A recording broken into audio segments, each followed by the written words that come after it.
My name is Cassidy, 33 years old. For 11 years, I served as a combat medic, wiring every paycheck back to my parents for safekeeping. When I finally came home medically discharged with a shattered leg, I dragged myself to their Christmas dinner, expecting the warmth of family. Instead, my mother screamed at me for scratching her imported floors with my crutch, and my father told me I was a burden who needed to get out. I took a bus to my grandfather's farm where I uncovered a sickening truth about where my combat pay went, a truth that ignited a revenge they never saw coming. Before I continue this story, let me know where you are watching from in the comments below. Hit like and subscribe if you have ever trusted your family only to have them stab you in the back. Growing up in an affluent suburb, my parents Richard and Patricia cared about two things: their social standing and my younger sister Brittany. I was the disappointment who joined the military because I knew I would never fit into their lifestyle. The military gave me purpose. I saved lives. I endured grueling deployments, surviving on minimal sleep in dangerous combat zones. Since the military covered my housing and meals, I made a choice that I thought was smart. I wired my combat pay and hazard bonuses directly to a joint savings account my parents managed. They promised to keep it safe, building a nest egg for me so I would have a solid foundation. Over 11 years, that account grew to $400,000. It was my safety net earned through absolute sacrifice. My military career ended 4 months ago. During an evacuation, our unit was caught in an ambush. I managed to get 2 squad mates onto the helicopter, but a blast caught me just as I was pulling back. The explosion shattered my left leg. Multiple surgeries, plates, and pins held my bones together. I was medically discharged. The transition was brutal. I spent months in a rehabilitation facility fighting through the agony of learning to walk again with a forearm crutch. All I wanted was to go home. I wanted my family. It was Christmas Eve when I arrived at my parents' sprawling mansion. Snow was falling heavily. I paid the driver, grabbed my duffel bag, and leaned heavily on my metal crutch. Every step up the stone walkway sent a jolt of pain up my spine, but I pushed through it, imagining the smell of roast turkey and the warm embrace of my mother. I pushed open the double doors, stepping into the grand foyer. The house was blazing with warmth and holiday lights. Laughter drifted from the formal dining room. "Mom," I called out, my voice thick with emotion. "I am home." The laughter in the dining room stopped abruptly. Patricia rounded the corner holding a crystal wine glass. She was dressed in a pristine silk blouse. Her face did not light up with relief seeing her wounded daughter return from war. Her eyes darted straight down to the floor. "Watch the hardwood," Patricia shrieked.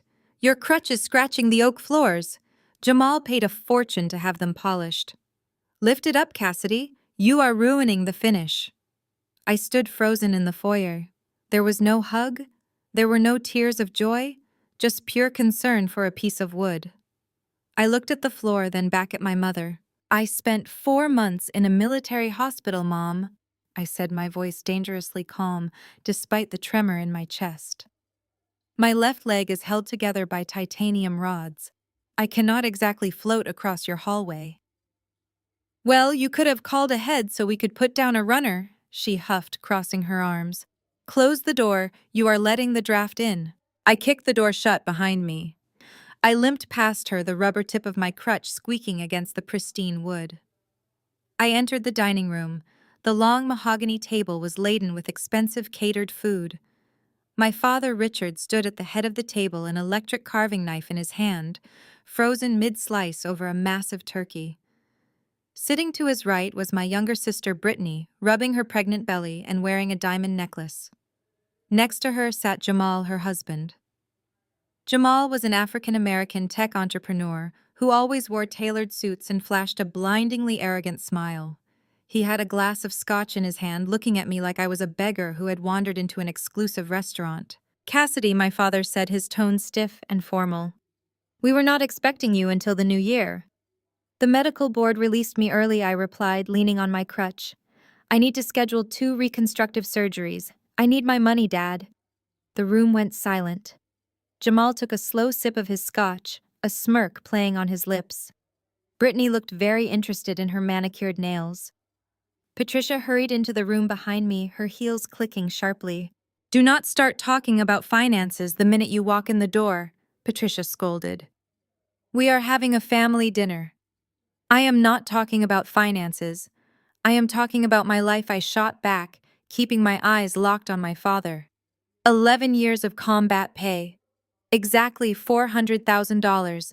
I need the bank details transferred to my personal account by Monday so I can pay the surgical team. My father slowly set down the heavy carving knife on the silver platter. He picked up a linen napkin, wiped his hands with agonizing slowness, and finally looked up at me. His eyes were completely void of warmth. About that money, Richard said, his voice flat and steady, cutting through the silence of the dining room. You are not getting a single dime of it, ever. I stared at my father. The words hung in the warm, cinnamon-scented air of the formal dining room. I tightened my grip on the handle of my crutch until my knuckles turned white. Reallocated. I repeated the word, tasting the absolute absurdity of it. You reallocated my combat pay. The money I bled for. The money I sent home so I could pay for the surgeries to fix my shattered leg. Richard did not even blink. He picked up his crystal wine glass, took a slow sip, and set it down on the table. You have to understand family priorities, Cassidy. You were away for over a decade. We had immediate needs right here in Connecticut. Before I could unleash the fury building in my chest, Brittany stepped forward. My younger sister looked radiant, her pregnant belly perfectly framed by a designer silk maternity dress. A heavy diamond pendant rested against her collarbone, catching the light from the chandelier. Dad is right, Cassidy, Brittany said, her voice dripping with condescending sweetness. You have to be reasonable. Jamal needed seed money for his new tech startup. And with the baby coming, we needed a down payment for our new house. I looked from Brittany to my mother, who was arranging linen napkins, refusing to meet my gaze. You stole my money to buy a house, I asked, my voice rising. You bought a mansion with the hazard pay I earned pulling wounded soldiers out of firefights. You were living for free on a military base, Brittany snapped, dropping the sweet act entirely. The government fed you. The government clothed you. You did not even have rent to pay. What did you possibly need $400,000 for? You are single. You have no children. My husband is building an empire and my child needs stability. An empire. I laughed, a bitter sound that echoed off the vaulted ceilings. I turned my attention to Jamal. He stood near the fireplace, swirling the amber liquid in his crystal tumbler. He wore a tailored suit that screamed new money. Jamal smirked and walked toward the dining table. He tossed a set of car keys onto the polished wood. The golden crest of a Porsche gleamed under the lights. Relax, medic, Jamal said, leaning against the table with an arrogant swagger. Handing out band-aids in the desert does not teach you the first thing about high-level finance. I secured the capital I needed to launch my platform. Consider yourself a silent investor.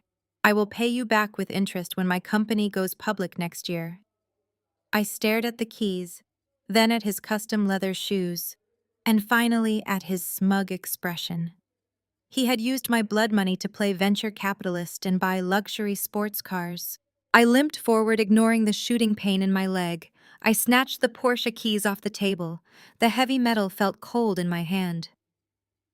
You are not a venture capitalist, Jamal, I said, my voice dropping to a dangerous calm. You are a thief. This car was bought with stolen federal funds. You will drive this overpriced toy back to the dealership today and sell it. You will wire every single cent back into my account by Monday morning. If you do not, I am calling the police and reporting you and my parents for grand larceny and wire fraud. The smugness vanished from Jamal's face, replaced by a flash of genuine rage. He stepped toward me, his chest puffed out. You are not calling anyone, you broken-down charity case, he sneered. Give me my keys. He reached for my hand, but I pulled back. I stood my ground, leaning my weight onto my good leg. I said, sell it, I demanded. Jamal lunged forward. He did not just grab for the keys, he violently shoved me hard in the chest. Caught off balance, my rubber crutch tip slipped on the polished oak floor. I tried to catch myself, but my shattered left leg could not bear the sudden shifting weight. I fell backward, crashing directly into the massive glass coffee table behind me. The impact sounded like an explosion. Thick shards of tempered glass shattered everywhere, raining down on me as my back hit the floor. Blinding white-hot agony ripped through my left leg as the titanium pins jarred against my damaged bone. I gasped for air, clutching my leg, the pain blurring my vision. I expected someone to rush forward. I expected my mother to scream in horror. I expected my father to pull Jamal away. Instead, Brittany let out a piercing, theatrical shriek. "She is having an episode," Brittany wailed, grabbing Jamal's arm and pulling him back. "She is having a PTSD episode. Look at her. She is completely unhinged. She is dangerous. I cannot be around this stress, not with the baby." I gritted my teeth, trying to push myself up on my elbows, blood trickling from a small cut on my forearm where the glass had sliced me. He pushed me. I ground out through the pain. "You attacked him," Patricia yelled, finally finding her voice to defend her precious son-in-law. "You came into our home on Christmas Eve and started making threats. Look what you did to my living room." I stared up at them, my family, the people I had sacrificed everything for. They stood in a unified wall of hostility, glaring down at me as I bled on their ruined furniture. Richard stepped forward, his face a mask of absolute disgust. He pointed a trembling finger toward the wooden front doors. "I will not tolerate violence in this house." Richard barked, his voice echoing with finality. "You come back here making demands, threatening my family and attacking my pregnant daughter's husband. You are a crippled burden, Cassidy. You always have been. Pick up your bag and get out of my house before I call the police and have you arrested." I stared at the man who shared my DNA. He was not a father. He was a coward protecting a thief. The room spun slightly from the pain radiating up my shattered leg, but I refused to give them the satisfaction of seeing me cry. I tightened my grip on my crutch, leaned down to grab the strap of my duffel bag, and turned my back on them. The oak door slammed shut behind me with a thud, locking me out in the freezing Connecticut winter. The snow was falling in thick sheets. The wind cut through my military jacket like a knife. Every step down the icy driveway was a risk. A single slip could snap the titanium hardware holding my left tibia together. My lungs burned with the frigid air as I dragged myself 2 miles down the unlit suburban road to the intersection. A Greyhound bus hissed to a stop at the desolate transit shelter. I handed the driver the last $50 in my pocket and collapsed into a seat in the back. The 2-hour ride into the rural outskirts of the state felt like an eternity. The bus dropped me off at a dark crossroads surrounded by winter trees. I limped the final half-mile down a dirt road until the familiar silhouette of a weathered farmhouse came into view. It was Theodore B. Farm. The property looked worn, the fences sagging under the weight of the snow, but a warm yellow light burned in the front window. I knocked on the wooden door, my knuckles raw from the cold. Footsteps approached. The door swung open, revealing Theodore. He wore a wool sweater, his silver hair unkempt, his face lined with the map of 78 years. His eyes widened as he took in my shivering frame, the crutch and the cut on my arm. "Cassidy," he breathed, stepping aside and pulling me into the hallway. He asked no foolish questions. He did not scold me for not calling. He immediately wrapped a quilt around my shoulders and guided me to the armchair next to the wood stove. He fetched a first aid kit, kneeling painfully on his arthritic knees to clean the cut on my arm. The contrast between his calloused, gentle hands and the manicured, violent hands of my parents was too much. The emotional dam broke. I sat there in the firelight and told him everything. I told him about the ambush. I told him about the months in the military hospital, and then, my voice cracking, I told him about Christmas dinner. I told him how Richard threw me out. I told him how Jamal and Brittany had stolen my $400,000 to fund their lifestyle. I expected Theodore to gasp. I expected him to curse Richard's name or express shock at the betrayal. Instead, his jaw tightened. His eyes grew dark, reflecting the fire. He stood up slowly, leaning heavily on the armrest, and walked over to a filing cabinet in the corner of his study. He pulled a ring of keys from his pocket, unlocked the bottom drawer, and withdrew a manila folder. He walked back and dropped the heavy folder onto my lap. "Open it," he commanded, his voice devoid of its usual warmth. I opened the folder. Inside was a stack of bank statements. Some of the documents had Jamal's name on them. Others bore the name of a holding company I did not recognize. Sections were highlighted in marker. I looked up at my grandfather, bewildered. "What is this?" I asked, my fingers tracing the highlighted numbers. "I have been investigating your brother-in-law for the past 6 months," Theodore said, pacing. Something about his sudden wealth never sat right with me. A man who brags that loudly is usually trying to drown out a lie. I hired an old friend, a retired forensic accountant, to look into Jamal's business filings. I stared at the papers. There were transfers from my personal savings account routed through shell companies, eventually landing in an account tied to Jamal. It was a clear paper trail of theft. But the subsequent transactions made no sense. Millions of dollars were moving in and out in erratic patterns, paying off random individuals while funding luxury car dealerships and real estate brokers. "This does not look like a tech startup," I muttered, squinting at the ledger. "There are no payroll records. There is no overhead." Theodore stopped pacing and looked me dead in the eye. "Cassidy Jamal does not have a tech startup," Theodore revealed. "He is running a Ponzi scheme." The words hit me like a physical blow. A Ponzi scheme. He has no product. Theodore continued, pointing at the papers. "He uses the funds from new investors to pay fake returns to the early investors. It creates a tech illusion. But the pyramid is collapsing. He ran out of new investors. That is when he convinced your parents to give him access to your savings account." My stomach twisted. "He stole my combat pay to keep a federal crime afloat," I whispered. "Yes," Theodore said. "He used your blood money to pay off the investors who were threatening him, and he used the rest to fund Brittany Lifestyle so the world would believe they were successful."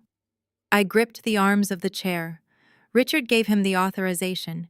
He gave away my medical fund to save Jamal from prison. Theodore leaned down, placing his hands on the arms of my chair.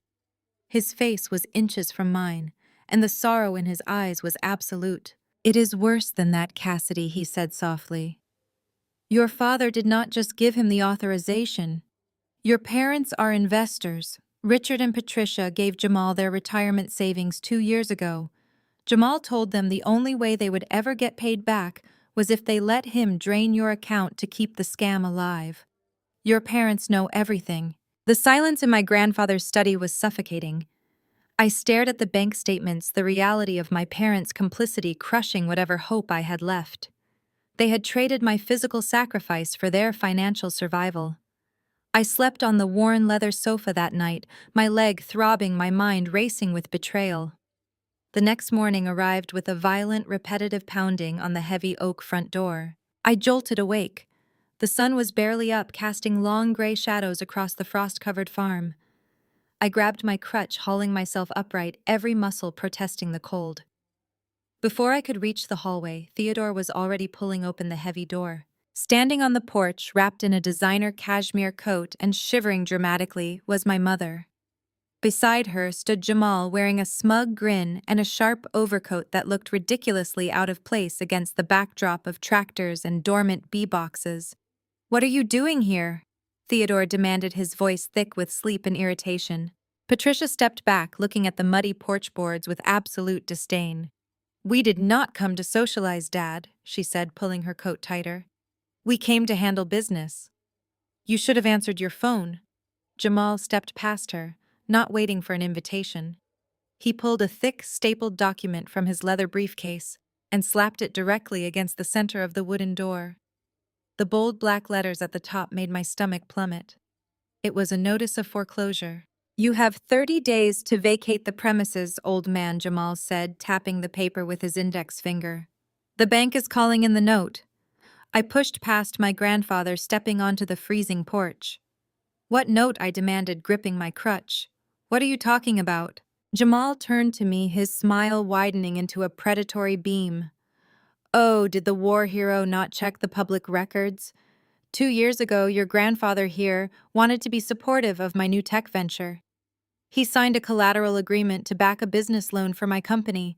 He put the entire farm up as security. I whipped my head around to look at Theodore. My grandfather's face was pale, his eyes wide with shock. You told me that was a character reference document for a small business grant. Theodore rasped, his hands trembling. You said the bank just needed a signature to prove I was a local landowner vouching for your character. And you did not read the fine print? Jamal laughed, a cruel, echoing sound that cut through the winter air. That is the problem with your generation, Theodore. You trust too easily. You signed a blanket lien on this property. My tech company defaulted on that specific loan last week. Now the bank is taking the farm to cover the debt.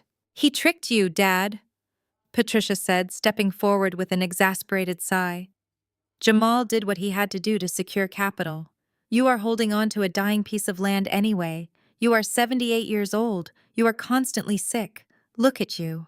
Theodore opened his mouth to argue, but the stress and the freezing air triggered something deep in his chest. A violent, rattling cough tore through him. He doubled over, clutching his ribs, his face turning a dangerous shade of crimson. The coughing fit worsened, forcing him to his knees on the wooden porch. Grandpa, I shouted, dropping to my knees beside him, wrapping my arm around his frail shoulders. Instead of helping her own father, Patricia took a step back to avoid the coughing. She looked down at him with undisguised annoyance. Stop being dramatic and just sign the deed over to Jamal directly. Dad, Patricia demanded, crossing her arms. If you sign it over to his holding company today, Jamal can handle the bank and keep the property in the family. We can turn this miserable plot of dirt into something profitable. You are too old to manage this dump anyway. It is embarrassing. My blood turned to ice. They did not just want to evict him. They wanted to steal the land outright. They had orchestrated the default to force Theodore into signing away the deed for pennies. Theodore coughed one last time, a harsh, wet sound, and slumped against my side. I looked up at the two people standing above us. I looked at the mother who had thrown me out into a blizzard the night before, and the man who had stolen my life savings to fund his fraud. I grabbed my metal crutch and forced myself to my feet. I did not lean on it. Instead, I gripped the handle like a weapon, stepping directly in front of Jamal.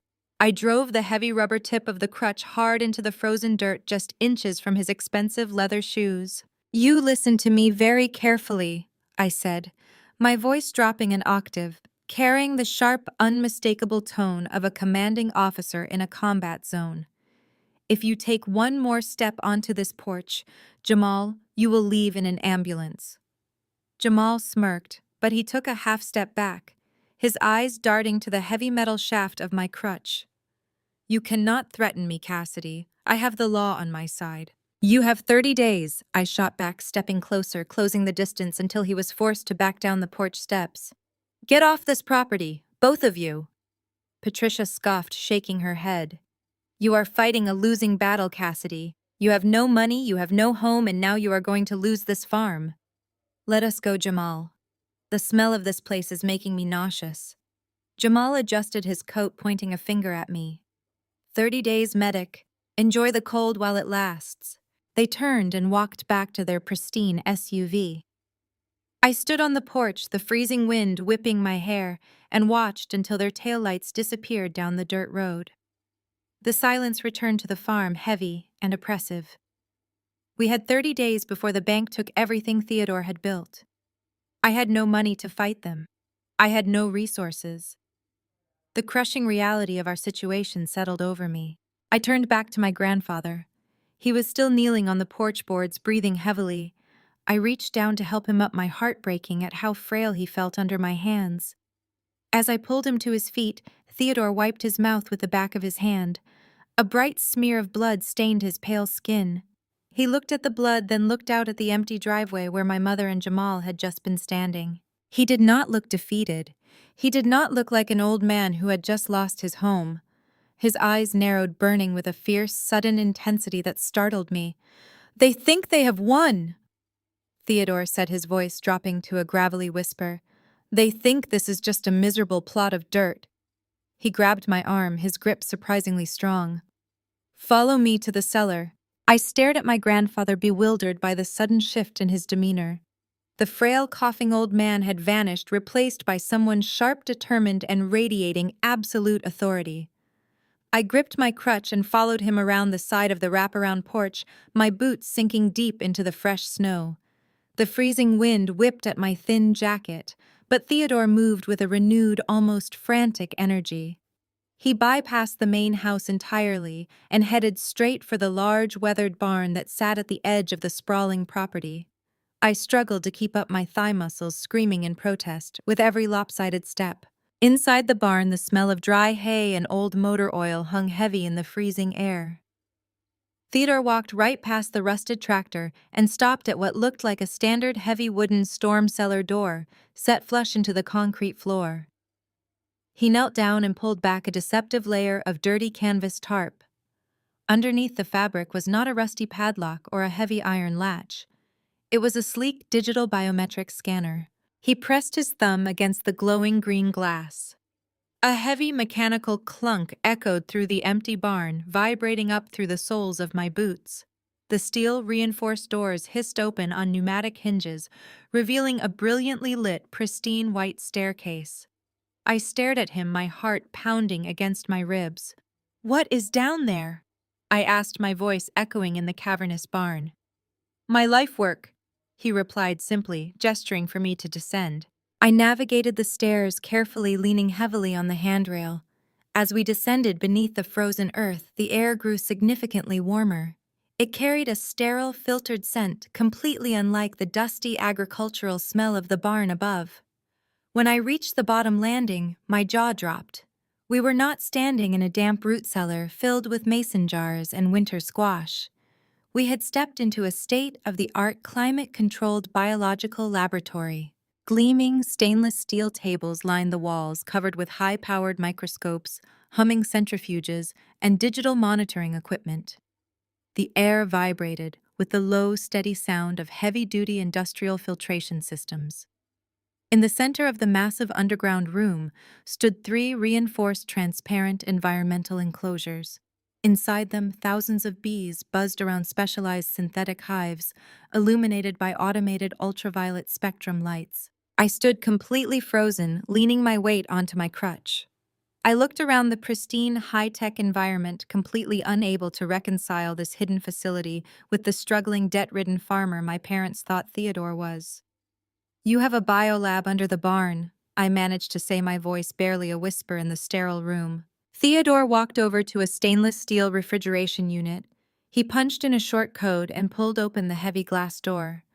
I let Richard and Patricia believe I was just an old fool selling clover honey at the weekend farmer market, he said, his voice steady and unapologetic. I let them think I was barely scraping by a relic holding onto a dying piece of land. It was the only way to keep them from digging into my actual affairs. He reached into the cooling unit and pulled out a small, heavy glass vial filled with a thick, glowing amber liquid. He held it up to the harsh fluorescent lights, inspecting it like a flawless diamond. "For the last 8 years, I have been working under a strict non-disclosure agreement with a private research university in Boston," Theodore explained, walking back over to me and handing me the vial. The glass felt cool and dense in my palm. "I am not just a beekeeper, Cassidy. I am an entomologist, and I have spent the last decade genetically cultivating a highly specific hybridized breed of bees." I stared at the golden liquid catching the light. "What exactly do they produce?" "This is a medical-grade Manuka variant," Theodore said, his eyes shining with scientific pride. "It is a proprietary enzyme compound. We discovered that when this specific honey is refined and applied to damaged living tissue, it acts as a miraculous catalyst.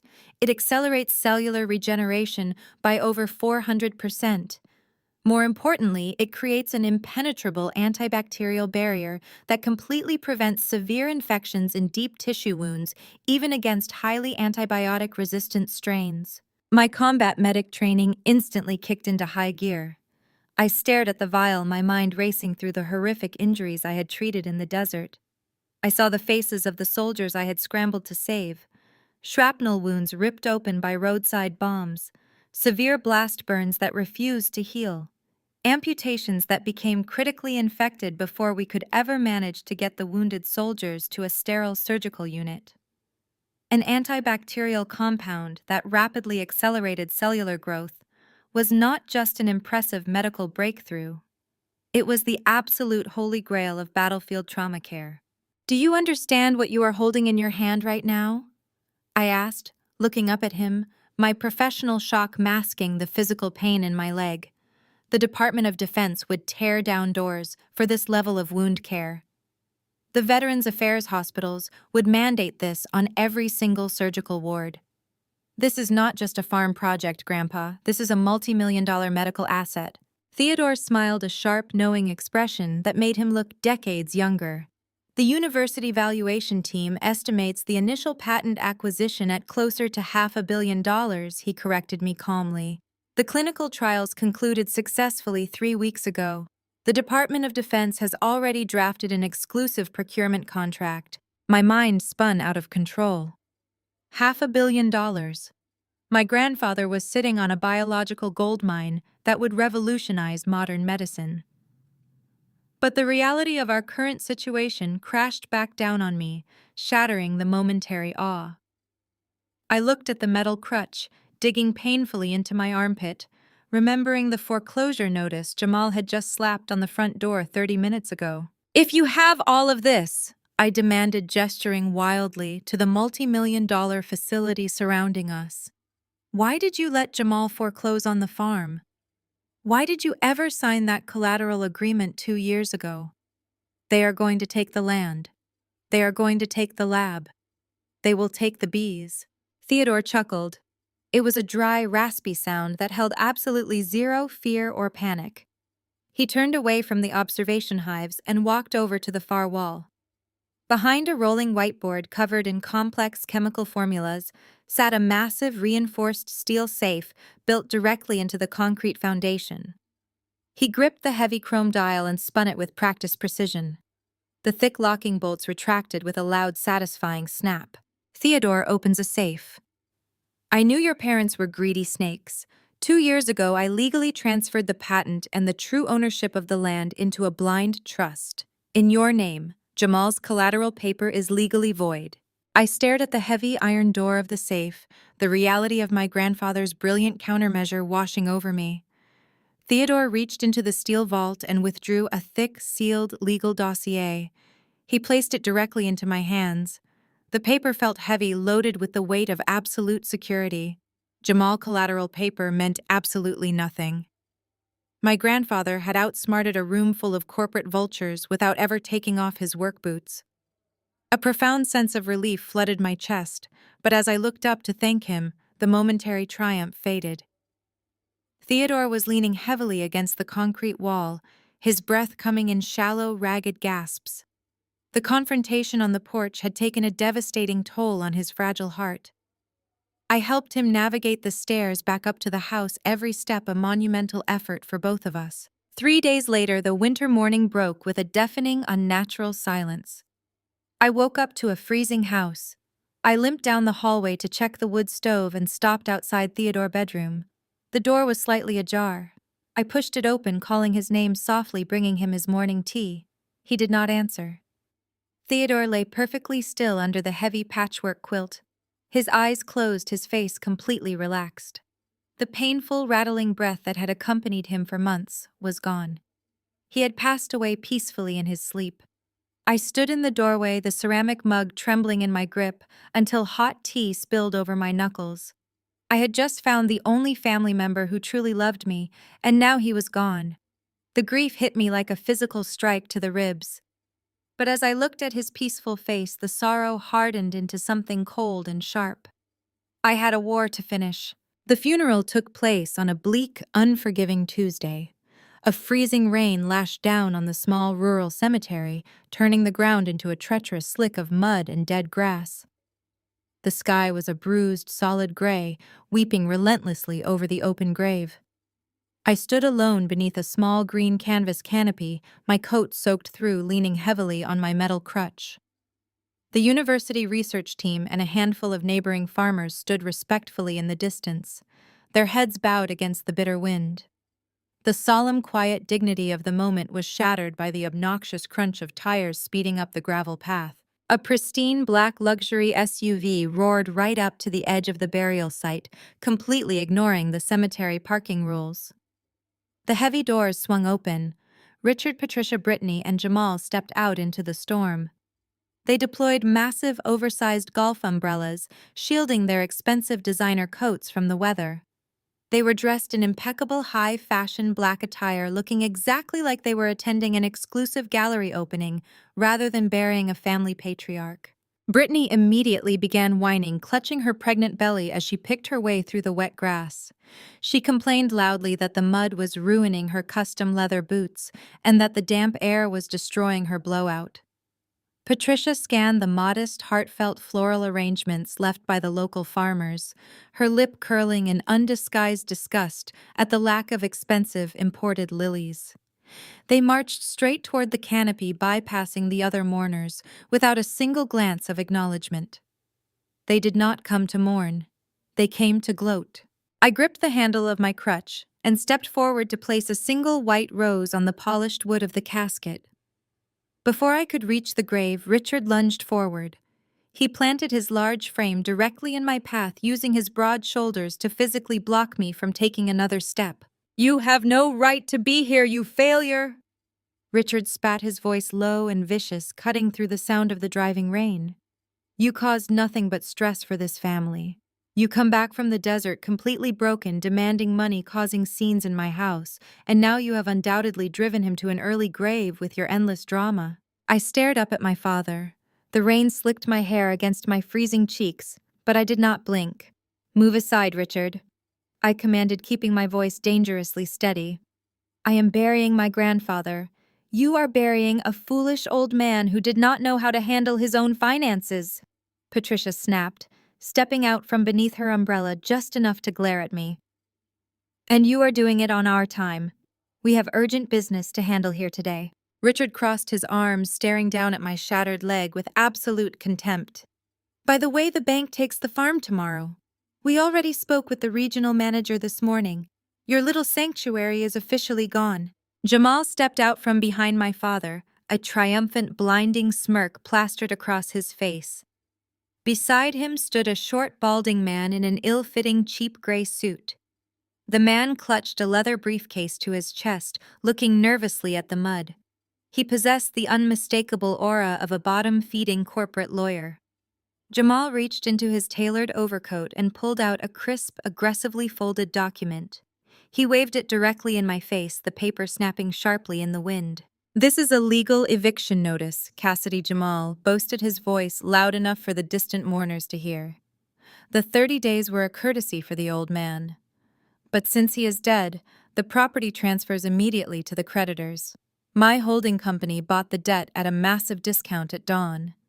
You have exactly 1 hour to get your duffel bag off my land before I call the sheriff and have you arrested for criminal trespassing." I looked at the eviction notice fluttering in the rain. I looked at Jamal. Arrogant smile, at my father, puffed out chest at my mother, impatient glare, and at Brittany, manicured hand resting on her belly. They expected me to break. They expected tears begging, or another violent outburst. They wanted to watch the broken combat medic finally shatter completely. I did not scream. I did not raise my voice. I calmly wiped a raindrop from my cheek. I shifted my weight onto my crutch, reached inside the waterproof inner pocket of my heavy jacket, and pulled out the thick manila envelope Theodore had given me in the underground lab. I bypassed Jamal completely and handed the heavy dossier directly to his sleazy lawyer. "You might want to read the federal zoning designation on that property before you try to steal it." The short, balding lawyer wiped a mixture of freezing rain and nervous sweat from his forehead. He fumbled with the clasp of the thick manila envelope, his cheap gray suit already soaked through at the shoulders. He pulled out the heavy, watermarked documents. The official seals of the Department of Defense, the Food and Drug Administration, and the Department of Veterans Affairs gleamed even in the dull gray light of the storm. His eyes darted across the heavily redacted pages, scanning the bold federal mandates and the ironclad property transfer records. The color drained entirely from the lawyer's face. His jaw went slack. He looked up at Jamal, his eyes wide with genuine terror. "What does it say?" Arthur Jamal snapped, his arrogant facade slipping as the freezing rain began to ruin his tailored overcoat.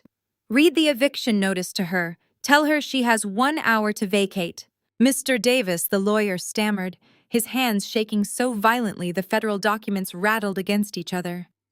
We cannot foreclose on this property. We cannot even legally park at the end of the driveway. The bank will not touch this. They will drop us as clients immediately. What are you talking about? Richard demanded, shoving past his son-in-law to snatch the papers from the trembling lawyer. We have a signed collateral lien. Theodore put the deed up against the venture capital loan. The farm belongs to the holding company now. I leaned my weight heavily onto my metal crutch, ignoring the shooting pain in my shattered leg. I looked dead at Jamal. This land is a federally protected bioresearch site, backed by the FDA and the VA. I said, my voice echoing clearly over the sound of the driving rain. Theodore signed it over to me years ago. He placed the true deed and the biological patents into a blind trust with my name on it long before you ever showed up with your predatory loan documents. Jamal's face contorted in confusion, the smug smirk completely wiped away. That is impossible. He signed the papers. I watched him sign the collateral agreement 2 years ago. He signed a piece of paper for a property he no longer legally owned, I explained, savoring the absolute shock radiating from my brother-in-law. Your collateral claim is on a fraudulent deed you forged. You tried to steal a farm from a dying man to cover up your collapsing Ponzi scheme, but Theodore outsmarted you. You own absolutely nothing. Richard stared at the federal documents in his hands, his eyes tracking over the blind trust details and the massive financial valuations attached to the medical patents. His face turned a deep, dangerous shade of crimson. He realized in that exact moment that the millions of dollars he had invested in Jamal's fake tech startup were gone forever. There was no collateral to seize. There was no farm to sell to developers. They were entirely bankrupt. You cannot do this! Patricia shrieked, stepping out from beneath the shelter of her massive golf umbrella. The freezing rain immediately plastered her expensive salon blowout to her cheeks. She pointed a manicured finger directly at my chest. You manipulated a sick, dying old man. You forced him to sign over the property to you because you are an ungrateful thief. That land belongs to the family. That money belongs to Brittany and her baby. You stole our inheritance. I did not flinch. I stood perfectly still, letting the rain wash over my military jacket. I did not steal anything, Mom, I said, keeping my voice dangerously calm. I just stopped you from taking what was never yours. Jamal lunged forward, his fists clenched, the desperation of a cornered criminal overriding his common sense. You listen to me, you crippled loser, he snarled, saliva flying from his lips. I will drag you through civil court for a decade. I will tie up this land in endless litigation until you starve to death. I will bring the bank down on your head tomorrow morning. I shifted my stance, bringing the heavy rubber tip of my crutch forward. I locked eyes with Jamal, projecting every ounce of combat-hardened authority I possessed. If you or the bank set foot on my property, federal marshals will arrest you for domestic terrorism, I stated, the absolute finality of my words slicing through his empty threats. The Department of Defense classifies that apiary as a critical medical supply chain. Trespassing on that land, disrupting the research, or attempting an illegal foreclosure is a federal crime. Do you really want to test how fast the United States government will act when you threaten their assets? Jamal stopped dead in his tracks. The reality of the situation crashed down on him. He was not fighting a broken veteran anymore. He was fighting the federal government. The sleazy lawyer Arthur was already backing away, shoving the documents back into the envelope and retreating toward the luxury SUV as fast as his legs could carry him. Patricia continued to scream, her voice growing increasingly hysterical as she realized her wealthy lifestyle was evaporating in the cold rain. She hurled insults, calling me a traitor, a burden, a worthless daughter who had destroyed their lives. Richard stood frozen, staring at the mud, completely broken by the revelation of his own catastrophic financial ruin. I simply turned my back. I ignored my mother screaming. I ignored the presence of the people who had betrayed me. I walked slowly back to the edge of the open grave. The university research team and the local farmers stepped forward, forming a silent protective wall of broad shoulders and heavy raincoats between me and my toxic family. I stood alone at the edge of the descent. I looked down at the polished wood of the casket. "Thank you, Grandpa," I whispered, the rain masking the tears slipping down my face. "I have the watch now." I nodded to the cemetery groundskeepers. The mechanical winch hummed to life. The heavy straps tightened, and Theodore was gently lowered into the earth. I stood in the storm and finished burying my grandfather in absolute peace. Behind the protective wall of mourners, the family retreated. They looked like fools, dripping wet and humiliated in front of the entire town. Jamal's custom leather shoes were ruined by the thick cemetery mud. His grand scheme was exposed, his fake empire reduced to ashes. He gripped the useless eviction notice in his fist, his knuckles white with rage. He turned to Brittany, who was sobbing uncontrollably about her ruined designer maternity dress and the loss of their promised fortune. Jamal leaned in close to his wife, his eyes fixed on my back with a terrifying, unhinged malice. "I am going to destroy her and burn that farm to the ground." Jamal's whispered threat vanished into the freezing rain, swallowed completely by the storm. He never got the chance to strike a match. The federal marshals stationed a constant visible perimeter around the property boundary the very next morning, ensuring the biological assets remained entirely undisturbed. 6 months passed. The brutal winter thawed into a vibrant, blooming spring, and I practically lived inside the underground laboratory. Theodore had left me meticulous, perfectly organized notes. I learned the automated systems, mastering the climate controls and the synthetic hive harvesting process. But before I could save anyone else, I had to save myself. Every morning and every night I sat on a sterile steel table and unwrapped the bandages on my right thigh. The military surgeons had told me the muscle tissue was permanently necrotized. They said I would walk with a severe limp for the rest of my life. I ignored their prognosis. I took the thick amber Manuka variant, sterilized my hands, and worked the glowing compound deep into the jagged purple scars. The sensation was intense. A deep radiating heat would penetrate all the way to the bone, followed by a sharp vibrating tingle as the proprietary enzymes went to work. The results were nothing short of miraculous. Week by week, the dead gray tissue flushed with healthy pink color. The atrophied muscle fibers began to knit back together, regenerating at a speed that defied basic human biology. My range of motion returned. The agonizing, sharp pain that usually shot up my spine with every step dulled into a faint ache and then disappeared entirely. Exactly 4 months after my grandfather's funeral, I walked out of the barn and stood in the center of the driveway. I did not lean on anything. I took a deep breath of the warm spring air, pulled my arm back, and hurled my heavy metal crutch as hard as I could. It slammed against the side of the wooden barn with a loud, satisfying crack and bounced into the tall grass. I jogged the entire perimeter of the farm that morning. I did not stumble once. With my body restored, I turned my absolute focus to the business. I knew that pushing a revolutionary medical treatment through standard civilian FDA channels would take a decade of red tape, endless clinical trials, and massive corporate funding I did not possess. I needed to bypass the traditional pharmaceutical gatekeepers entirely. I needed people who dealt with catastrophic trauma every single day. I picked up the phone and called Colonel Vance. Vance was my old commanding officer, a hardened military surgeon who now oversaw trauma procurement at Walter Reed National Military Medical Center. I did not waste his time with a lengthy sales pitch. I told him I had a biological compound that eradicated antibiotic-resistant infections and accelerated deep tissue healing by 400%.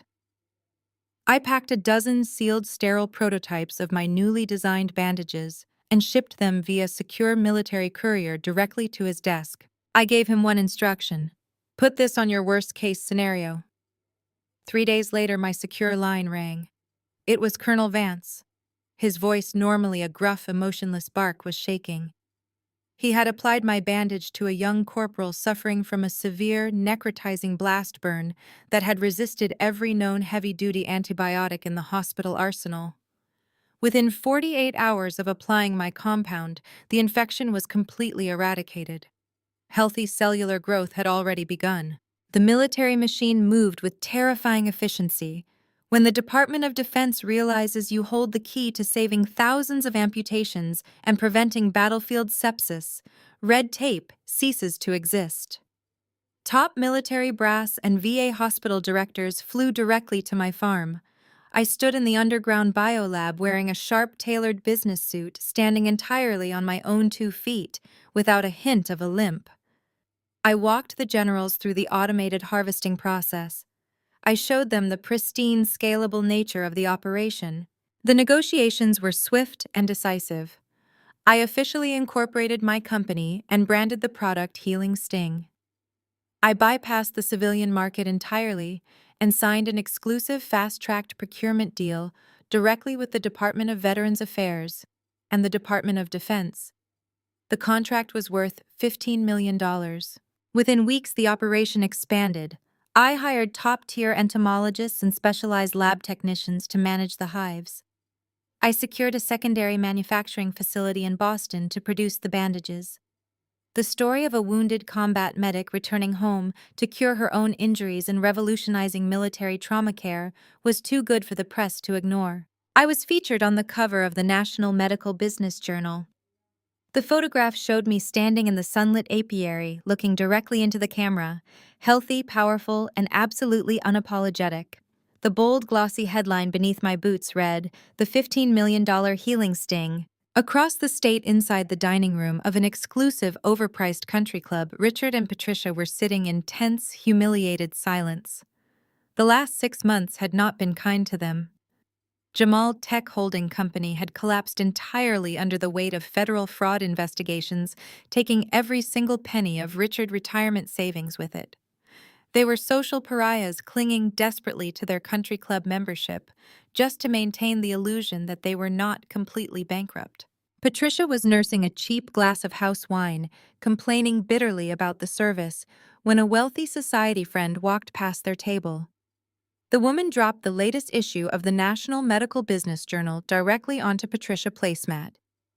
"Is this not your daughter?" the woman asked, her voice dripping with condescending curiosity. "I thought you said she was a homeless cripple.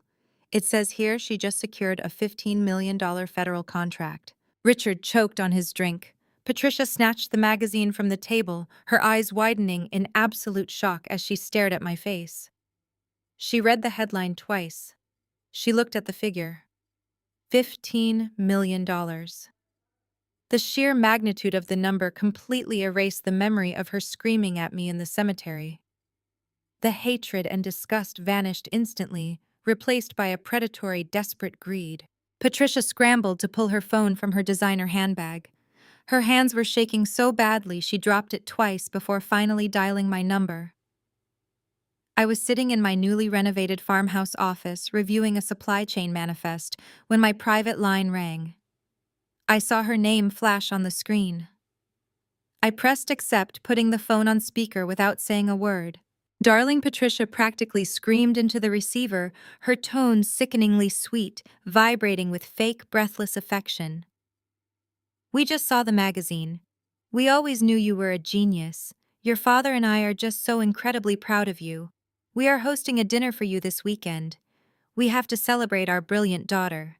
I stared at the phone. I thought about the blizzard, the locked door, the stairs I had to drag myself down with a shattered leg. I thought about the eviction notice waving in the freezing rain over my grandfather's open grave. I reached out and pressed the end call button. I hung up without a word. I set the phone face down on the polished oak desk and turned my attention back to the production manifest. The silence in the farmhouse was no longer heavy or oppressive. It was the sound of absolute control. My newly hired operations manager, a sharp logistics expert named Sarah, walked into the office carrying a stack of shipping invoices. Before she could hand them over, the harsh crunch of gravel outside broke our concentration. A car was speeding up the driveway way too fast for the winding rural road. I stood up, walking over to the window. A silver sedan slammed on its brakes, skidding to a halt just inches from the newly installed security gate. The driver door flew open. Jamal stumbled out. He looked nothing like the arrogant, impeccably tailored corporate shark who had tried to evict me at my grandfather's funeral. His designer shirt was wrinkled and stained. He had not shaved in days. His eyes were wide, bloodshot, and darting around frantically as he gripped the iron bars of the gate. "Call the front gate's security shack," I told Sarah calmly. "Tell them to let him walk up to the porch. I will handle this." I stepped out onto the wraparound porch, leaning against the wooden railing. Jamal practically sprinted up the driveway, his expensive leather shoes scuffing against the dirt. He stopped at the bottom of the porch steps, chest heaving, pointing a shaking finger at me. "You owe me, Cassidy!" Jamal shouted, his voice cracking with desperation. "That contract you just signed with the federal government belongs to this family. You built that company on Theodore land, and I am family. I married your sister. We are entitled to 50% of everything that comes out of that laboratory." I stared down at him, genuinely amused by the sheer audacity of his delusion. "You are not family, Jamal. You are a criminal who forged my grandfather's signature to steal a farm you thought was worthless. And now that it is worth $15 million, you think you can just walk up my driveway and demand a cut. You must be completely out of your mind." He took a step up the stairs, his face twisting into a mask of pure panic. "You do not understand. My investors are not just angry bankers, Cassidy. They are private equity guys from overseas, dangerous people. My holding company is completely liquidated. They seized my accounts. They are threatening my life. They are threatening Brittany. I need $5 million by Friday, or I am dead. You have to give me half of the company. It is the only fair thing to do. We can spin it as a joint family venture. I can manage the corporate accounts." I let out a sharp, genuine laugh. The sound echoed across the front yard, completely devoid of sympathy. "Fair. You threw me out into a blizzard with a shattered leg. You tried to force an 80-year-old man into homelessness. You mocked my military service and tried to steal the very land you are standing on. There is no joint venture. There is no bailout. Your fraudulent Ponzi scheme collapsed, and now you get to face the consequences of stealing from the wrong people." Jamal's face went purple. The rejection shattered whatever fragile grip he had left on his sanity. He lunged forward, charging up the wooden steps with his fists clenched. I did not even flinch. Before his foot hit the top stair, two massive, heavily armed private security contractors stepped out from the shadows of the porch. They were former Rangers I had hired the day the VA contract cleared. They placed their hands on their holstered sidearms, staring Jamal down with absolute lethal intent. "Get off my estate," I commanded, my voice dropping to a deadly whisper. "If I ever see your face on this property again, my men will not ask for your identification. They will simply neutralize the threat." Jamal froze. He looked at the guards, then back at me. The bravado completely drained from his body, leaving only raw, pathetic terror. He backed down the stairs, his hands raised in surrender. "You are making a huge mistake, Cassidy," he stammered, his voice shaking. "You cannot just leave me to die." I turned my back on him and walked back inside the farmhouse, letting the heavy oak door click shut. Jamal did not drive back to the country club. He drove straight to the grimiest industrial park on the outskirts of the county. His hands gripped the steering wheel so tightly his knuckles were white. He was out of time, out of money, and completely out of options. The men he owed money to did not accept apologies. But if he was going down, he was going to make sure my medical empire burned to the ground with him. If the bees died, the specialized honey stopped. If the honey stopped, the $15 million federal contract would be breached, and I would be ruined just like him. He pulled up to a dilapidated cinder-block building with a faded sign reading Apex Pest Control. Inside, the office reeked of stale smoke and toxic chemicals. A massive, heavily tattooed man sat behind a metal desk, cleaning grease from under his fingernails with a pocket knife. Jamal slammed a thick manila envelope onto the desk. It contained $10,000 in untraceable cash, the absolute last of his hidden emergency funds. "I need a job done tonight," Jamal whispered. his eyes darting toward the dirty windows to make sure no one had followed him. A farm out on Route 9. I need you to completely eradicate a commercial bee operation. I want every single hive dead before sunrise. Do you have something strong enough to wipe out a military-grade biological facility? The exterminator smirked, pulling the envelope toward him and thumbing through the stacks of $100 bills. He did not ask questions. Cash this thick erased all morality. For 10 grand, I can mix a batch of industrial organophosphates that will kill anything with wings for a 5-mile radius. It leaves a chemical residue that poisons the soil for months. Consider it done. The night sky over the farm was pitch black, heavy with thick storm clouds blocking out the moon. The spring air was dead quiet, save for the low, continuous hum of the perimeter security generators.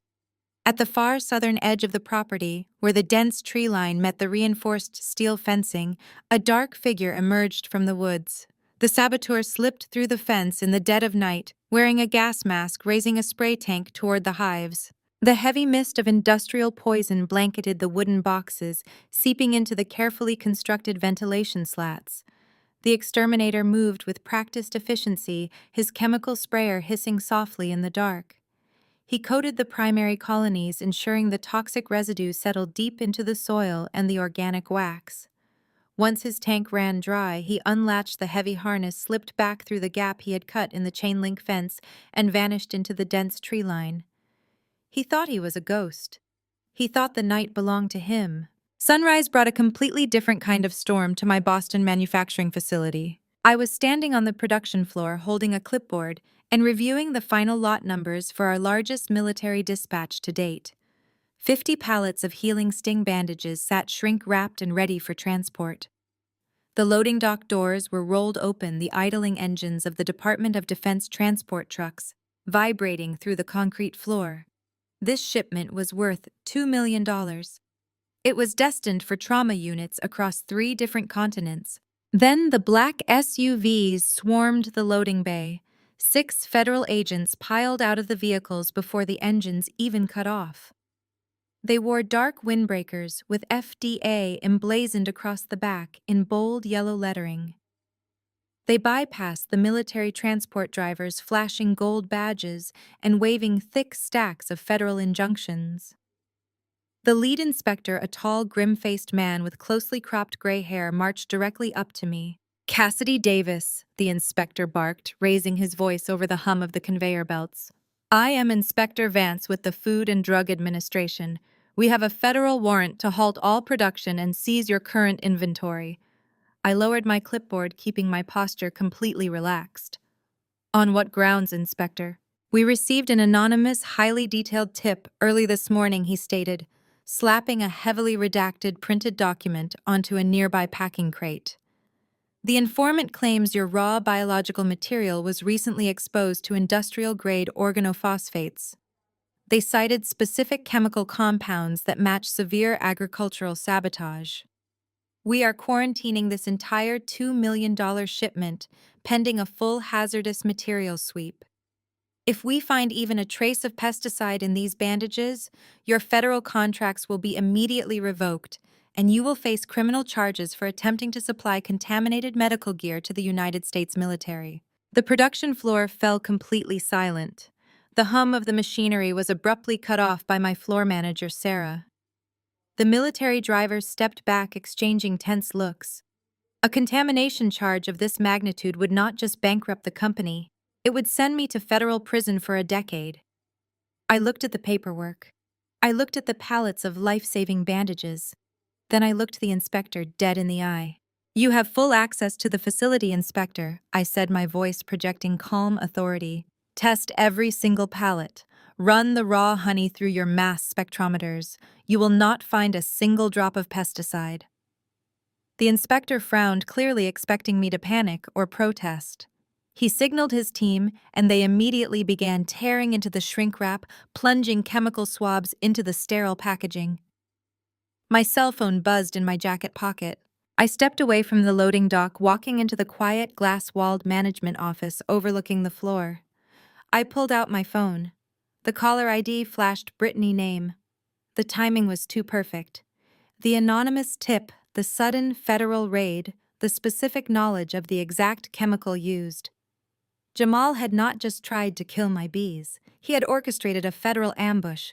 I pressed accept and brought the phone to my ear. "Oh, looks like the combat medic is not a very good CEO. After all," Brittany purred, her voice dripping with venomous glee.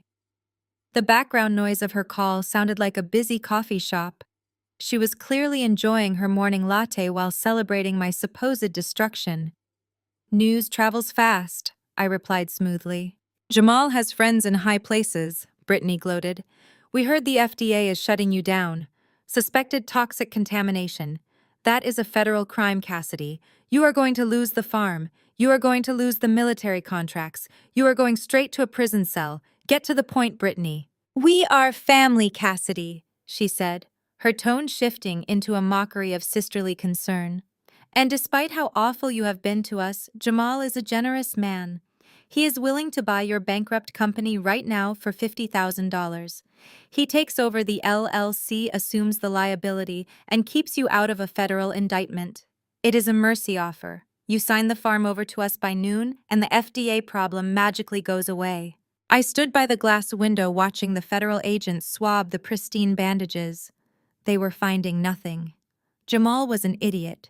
He had paid an exterminator to poison the hives, but he had failed to realize that I had anticipated his desperation.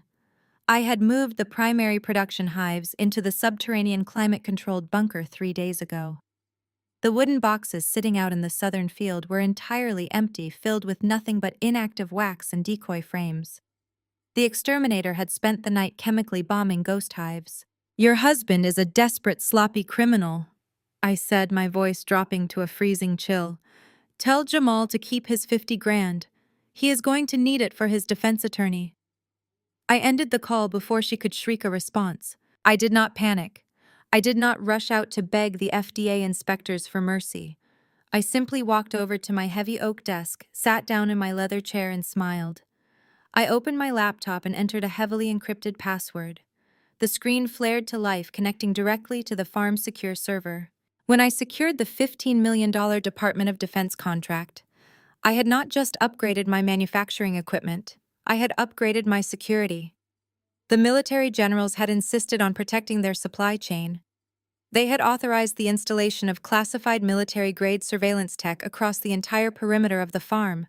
I clicked open the external network. A grid of crisp, ultra-high-definition video feeds populated the screen. I selected the camera mounted on the southern fence line and rolled the footage back to 2 in the morning.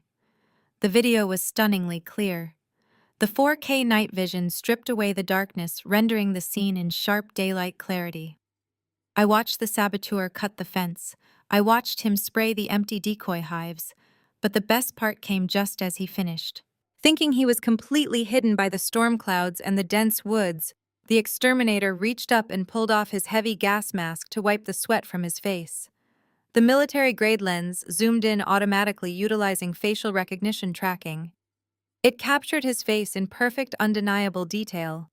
The camera tracked him as he walked back to his beat-up work truck, parked on the shoulder of the highway, capturing the Apex Pest Control logo on the door and the exact numbers of his license plate. I did not call the local police. Local cops would just arrest him for trespassing, maybe vandalism. That was a misdemeanor. I needed a federal felony, and I needed Jamal on tape orchestrating it. I ran the plates through a private investigator I had retained during the VA contract negotiations. 2 hours later, I had a name, an address, and a daily routine. His name was Marcus, and every Tuesday morning he ate breakfast at a greasy spoon diner right off the interstate. I walked into the diner at exactly 8 in the morning. The air smelled like burnt coffee and old bacon grease.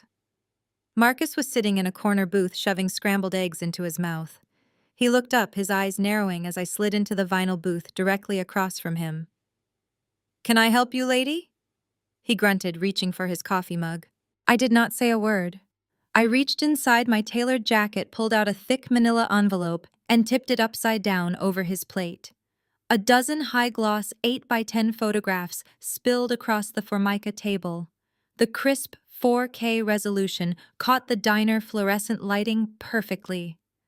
There was Marcus cutting my fence. There was Marcus holding the spray wand. and the centerpiece was a beautiful full-frame shot of his face as he pulled off his gas mask looking exhausted and guilty. Marcus dropped his fork. The color drained from his face so fast he looked like a corpse. His mouth opened but no sound came out.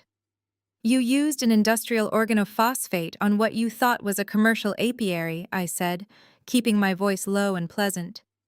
"But you did not do your homework, Marcus. You did not spray a civilian farm. You sprayed a highly classified, federally protected biological supply chain, currently contracted by the United States Department of Defense." "I do not know what you are talking about," he stammered, his eyes darting toward the diner exit. "Do not insult my intelligence," I replied, sliding the photo of his license plate right next to his coffee cup. "Tampering with a military supply chain falls under the Patriot Act. The FBI considers it domestic terrorism. You are looking at a minimum of 20 years in a federal penitentiary." Marcus started shaking. The Tough Guy Exterminator Act dissolved instantly. He leaned across the table, his voice dropping to a frantic, pleading whisper. "Listen to me. I did not know it was government property. Some rich guy in a fancy suit paid me 10 grand in cash. He said it was a family dispute over property lines. He said he just wanted to kill some bugs." "I know exactly who paid you," I said smoothly. "His name is Jamal, and I am going to give you a choice. I can walk out that door right now, hand this envelope to a federal prosecutor, and let you spend the rest of your life eating powdered eggs in a maximum security cafeteria. Or you can make this entirely go away." "What do you want?" Marcus choked out, sweat beading on his forehead. "I want Jamal," I stated. "You are going to call him. You are going to tell him the job is done, the hives are dead, and the FDA has shut down my entire operation. Then you are going to demand the second half of your payment in person, and when you meet him, you are going to wear a wire for the FBI." He stared at the photos, then up at me. He swallowed hard and nodded. "I will wear the wire." With the exterminator secured, I had to ensure Jamal took the bait. Jamal was a coward, and cowards only strike when they are absolutely certain their victim is defenseless. I needed to convince him and the rest of my family that his sabotage had utterly destroyed me. I needed to perform a spectacular public collapse. I drove straight to the First National Bank in the center of town. I knew the bank manager, Mrs. Higgins, was the biggest gossip in the county. Whatever happened in her lobby would be circulating through the country club within the hour. I sat in my car for a moment, messed up my hair, unbuttoned my collar, and practiced my breathing. When I walked through the heavy glass doors, I looked like a woman on the verge of a total nervous breakdown. I marched directly up to the main teller window, clutching a stack of fake financial documents. My hands were shaking violently. Mrs. Higgins stepped out of her office, a polite, practiced smile on her face. "Cassidy, dear, how can we help you today?" she asked. "I need an emergency extension on my credit line," I said, raising my voice loud enough for the 4 people in the lobby to hear clearly. "I need $500,000 by tomorrow morning, or I am going to lose everything." Mrs. Higgins' smile faltered. "Cassidy, please lower your voice. What is going on?" I dropped the papers onto the counter. The top document, boldly stamped with the FDA logo, featured the words, "Emergency seizure and toxic contamination" in heavy red ink. I let out a choked, desperate sob. "The FDA raided the farm this morning. The military canceled the contract. They are talking about criminal negligence. I am bankrupt. I do not have a single dollar to my name." I hyperventilated, clutching my chest and staggering backward. The bank teller gasped, rushing around the counter to catch my arm. I let my knees buckle slightly, putting on the performance of a lifetime. The town gossips standing by the ATM machines were staring with wide eyes, practically memorizing every detail to text to their friends. "I cannot go to prison," I wailed, burying my face in my hands. "I lost the farm." I stumbled out of the bank, leaving the fake FDA documents sitting right on the counter for Mrs. Higgins to read. The rumor spread faster than a wildfire. By 3 in the afternoon, it had reached the country club. Inside the club dining room, Richard and Jamal were sitting at a private table. Jamal's phone buzzed with a text message. He read it, a massive, triumphant grin spreading across his face. He leaned across the table and shoved the phone toward his father-in-law. "It worked," Jamal whispered fiercely. The exterminator called. The hives are dead. And Patricia just got off the phone with Brenda Higgins from the bank. Cassidy was in the lobby crying like a child.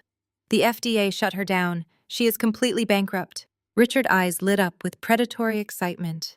He straightened his tie, the humiliation of the past 6 months finally washing away. She is finished. Now is our chance to take the land. Call her right now. Offer her 50 grand for the deed before the federal government seizes the property for back taxes. Across town, I was not crying.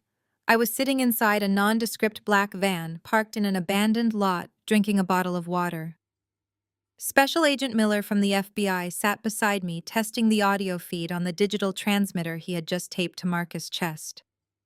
We have a clear signal, Agent Miller said, handing Marcus a burner phone. Make the call. Tell him you want the rest of the cash tonight.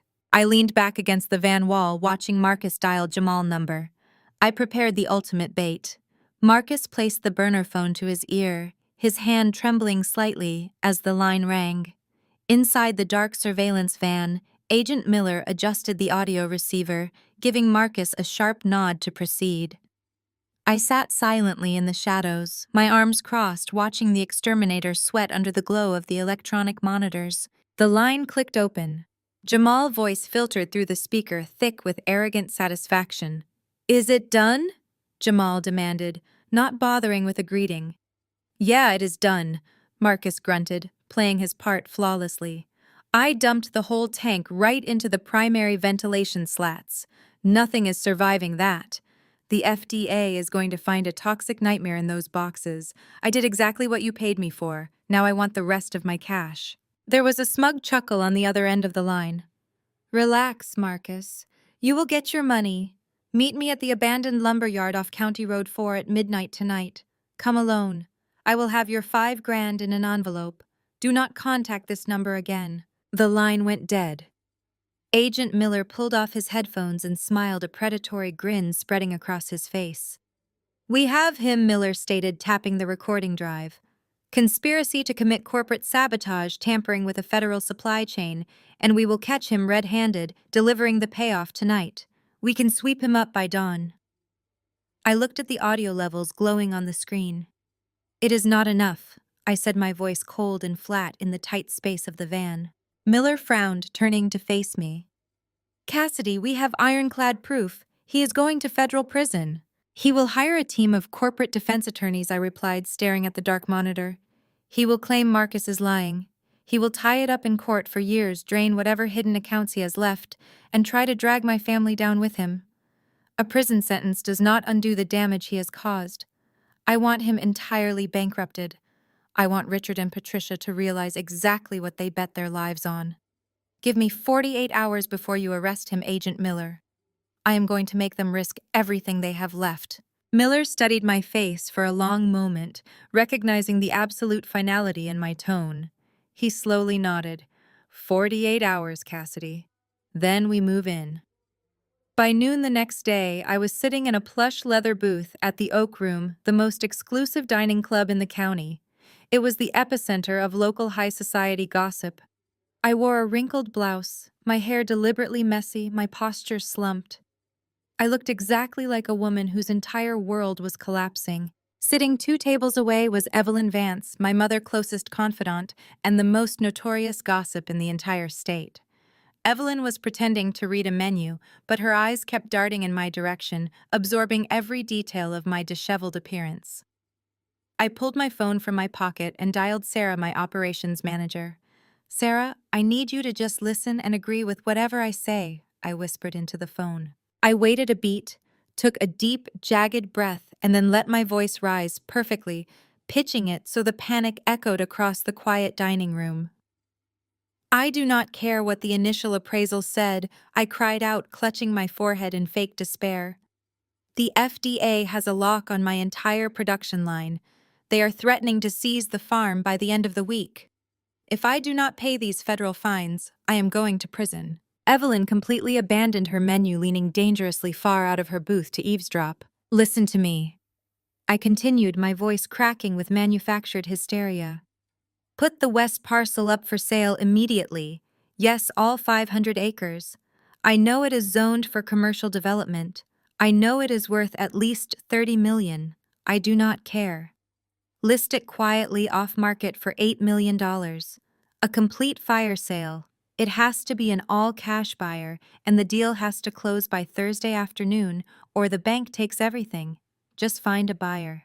I slammed the phone face down on the table, buried my face in my hands, and let out a loud, shuddering sigh. Through my fingers, I watched Evelyn discreetly pull out her cell phone and furiously start dialing. The bait was in the water.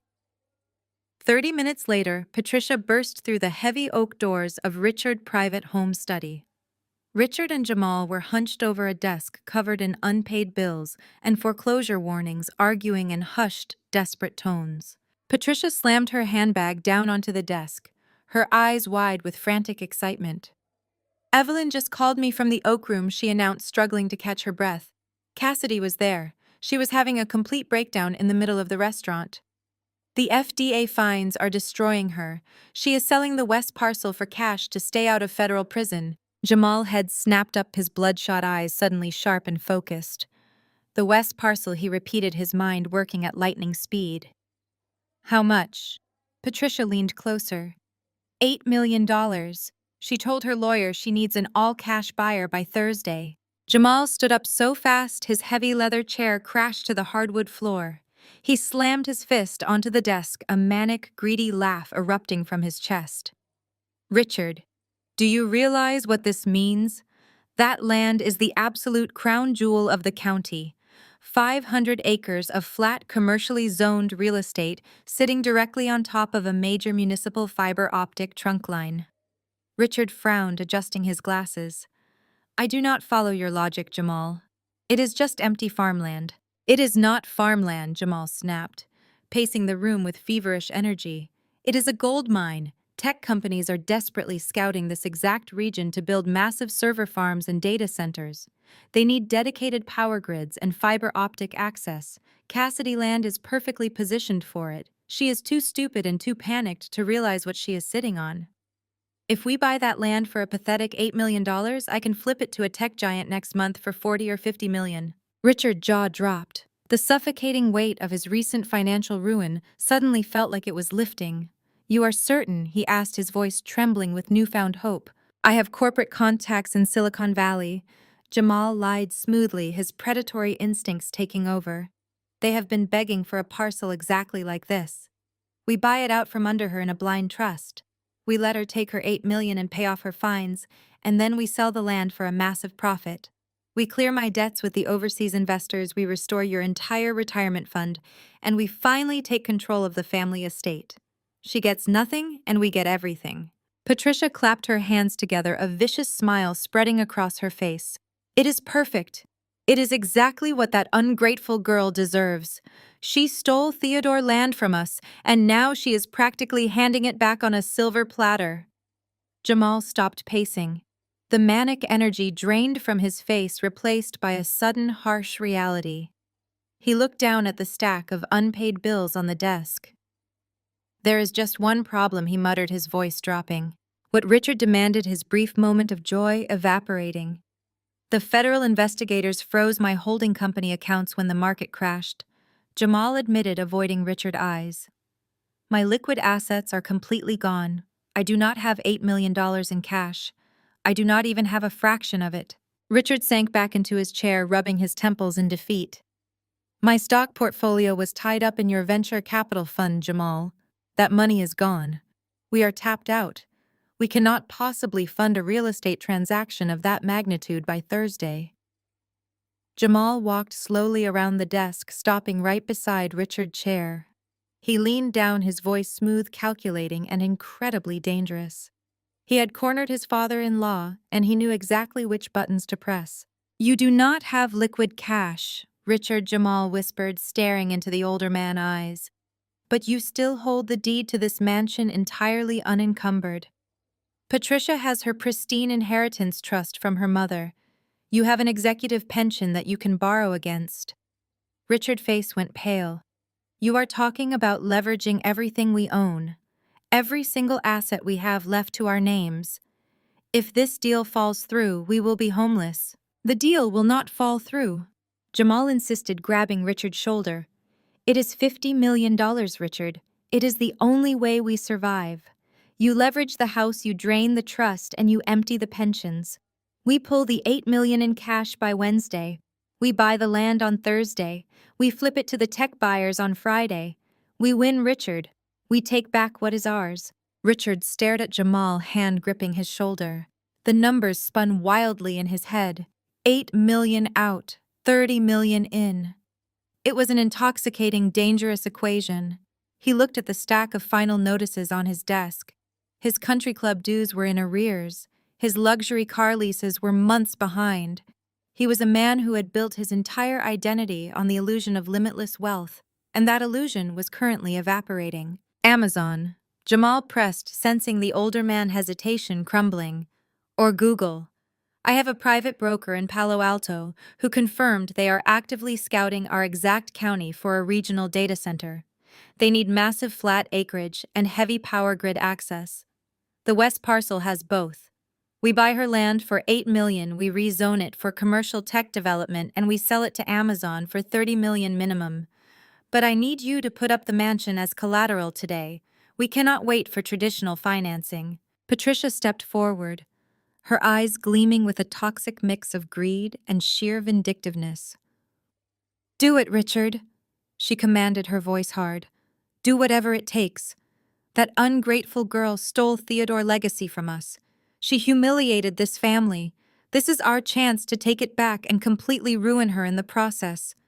Imagine the look on her face when she finds out we bought it through a blind trust, flipped it to a tech giant, and made a fortune while she sits in a federal prison cell. She will have absolutely nothing. Richard swallowed hard. The thought of Cassidy being utterly defeated, combined with the promise of $30 million, overrode his last shred of financial caution. Okay, he breathed out, his hands shaking slightly. Okay. I will call the senior wealth management team at Chase. We will pull the maximum equity on the house and drain the retirement accounts. Wednesday became a blur of frantic, reckless financial maneuvering. Richard sat in a polished mahogany boardroom downtown, signing away the rights to the 5-bedroom colonial estate he had owned free and clear for 2 decades. He liquidated his entire stock portfolio. He emptied his 401k and his executive IRA, accepting the massive early withdrawal penalties and tax hits without blinking. Patricia gleefully dissolved her maternal inheritance trust, signing the release forms with a flourish. Together, they managed to scrape together $5.2 million. It was not enough. Jamal had to find the rest. He locked himself in the guest bathroom of Richard Mansion, sweating profusely as he booted up a secured laptop. He logged into a hidden encrypted offshore account based in the Cayman Islands. It was the absolute last remnant of his fraudulent Ponzi scheme. It was dirty money he had managed to hide just before the federal freeze hit his domestic accounts. $2.8 million sat on the screen. If he moved it, he risked triggering international money laundering flags with the feds. But the paralyzing fear of his angry foreign investors, combined with the blinding greed of a $30 million payout, silenced his caution. He initiated the wire transfer, moving the illicit funds into a newly formed domestic shell company called Summit Holdings, LLC. Summit Holdings was the invisible shield they set up to act as the blind buyer. They knew Cassidy would never sell any part of the farm to them directly, even in a state of total panic. They hired an aggressive, high-priced real estate attorney who specialized in expedited off-market closings. The attorney contacted my corporate lawyer with an aggressive all-cash, no-contingencies offer. The closing details were entirely reckless. Jamal and Richard attorney insisted on waiving all standard environmental surveys, soil tests, and land inspections. There was simply no time. The false narrative I had planted at the bank demanded a Thursday afternoon closing, and Jamal was terrified another buyer would swoop in and steal his massive tech flip. They demanded the contract be drawn up immediately.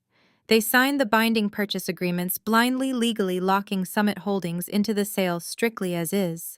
Back in the farmhouse, the atmosphere was completely different. There was no panic, no frantic scrambling. I sat at my heavy oak desk with my laptop open, calmly reviewing the digital paperwork. Agent Miller sat across from me, sipping a cup of black coffee. We had spent the past 48 hours watching the frantic digital footprints of Jamal and Richard.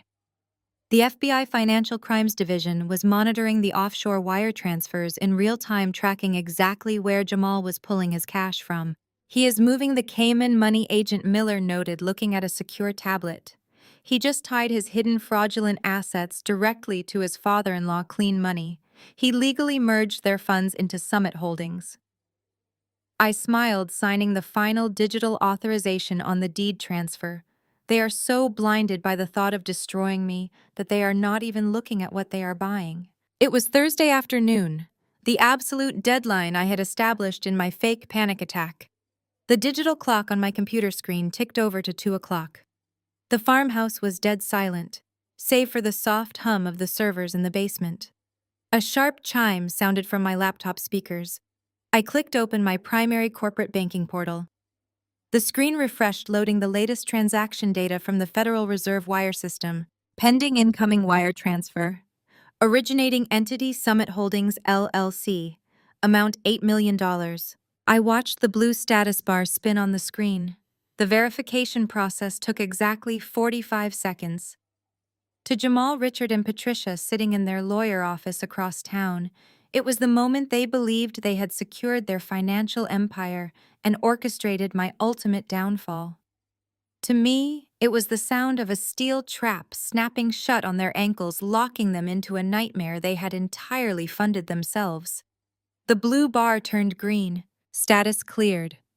Available balance, $8 million. The money was securely in my account. The deed to the West parcel was officially theirs. I looked up from the screen, meeting Agent Miller eyes. They took the bait. 3 days later, the Springhaven Country Club ballroom was draped in imported white silk and suffocating arrogance. Richard and Patricia had spared absolutely no expense for their victory gala. They were celebrating a triumph they had not actually earned using wealth they technically no longer possessed. But in their minds, the $30 million tech buyout from Amazon was practically already in their bank accounts. They had secured the West parcel. They had defeated me. And in true family fashion, they needed a captive audience to witness their ascension. They rented the grand ballroom, hiring a 10-piece string orchestra, and ordering endless trays of beluga caviar and imported champagne. The guest list was a highly curated collection of local politicians, zoning board members, and elite regional investors. Jamal had spent the entire evening working the room, swirling a glass of $200 scotch, playing the role of a visionary Silicon Valley kingpin. He wore a velvet tuxedo jacket, loudly explaining the future of fiber optic data hubs to a circle of spellbound local aldermen. He genuinely believed he had orchestrated the real estate coup of the decade. Patricia floated between the linen-draped tables, dripping in diamonds she had likely purchased on credit that very morning. She accepted congratulations with practiced false modesty, weaving a tragic narrative about my supposed mental collapse. "It is just so heartbreaking," Patricia sighed, pressing a manicured hand to her chest as she spoke to the mayor wife. Cassidy simply snapped under the pressure of the corporate world. We tried to help her, of course. We offered her our full support. But when the federal regulators shut down her little farm project, she became completely hysterical. Richard had to step in and buy her out just to save her from going to federal prison. It is a terrible burden for us, but family must protect family. The mayor wife nodded sympathetically, completely oblivious to the fact that Patricia had just mortgaged the roof over her head to fund that so-called protection. At the front of the room, the orchestra abruptly stopped playing. A sharp feedback whine echoed through the sound system. Brittany stood center stage, tapping a crystal champagne flute with a silver spoon. She wore a sequined emerald gown that cost more than my first car. Her smile was blinding sharp and utterly devoid of humility. "If I could have everyone attention, please," Brittany projected, holding the microphone close to her glossy lips. The room quieted. Jamal stepped up to the edge of the stage, gazing up at his wife with a smug, self-satisfied grin. Richard and Patricia took their places at the front table, raising their glasses in anticipation. "We are so incredibly thrilled to have you all here tonight," Brittany began, her voice dripping with artificial sweetness. "Tonight is about looking forward. It is about vision.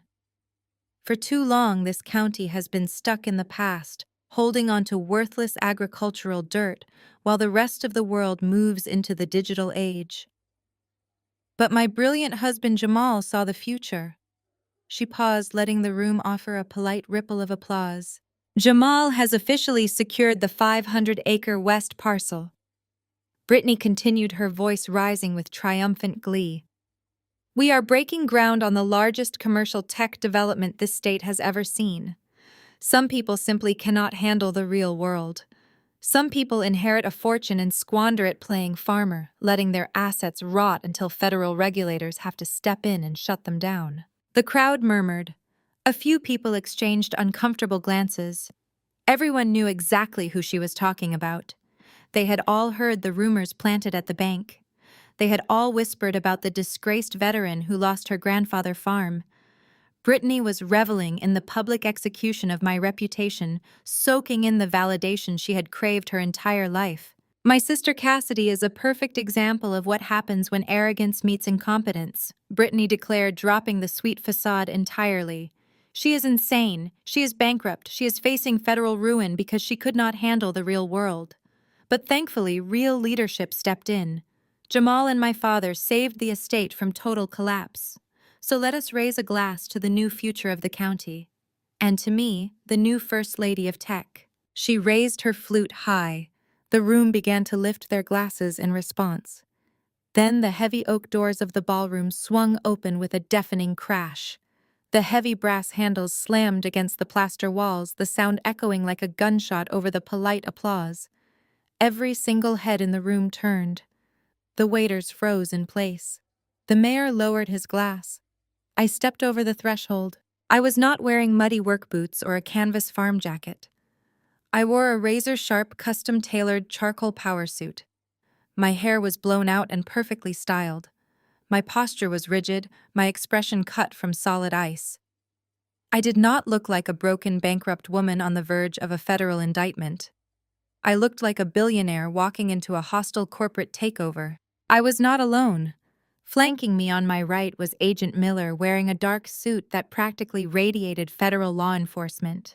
On my left was Marcus the Exterminator, also in a dark suit, looking pale and sweating profusely but firmly escorted by my side. The silence in the ballroom was absolute. The atmosphere in the room plummeted by 10 degrees. The air was thick with the sudden realization that the narrative they had just been sold was catastrophically flawed. My presence alone dismantled the lie of my defeat. The only sound was the sharp, rhythmic click of my heels against the polished marble floor as I walked straight down the center aisle. The crowd parted instantly. Investors and politicians scrambled out of my way, their eyes darting between my designer suit and the two imposing men shadowing my every step. I did not look at them. My eyes were locked dead on the stage. Patricia's face drained of all color. She gripped Richard's arms so tightly her knuckles turned white. Richard's jaw went slack, his eyes bulging as he stared at the exterminator walking beside me.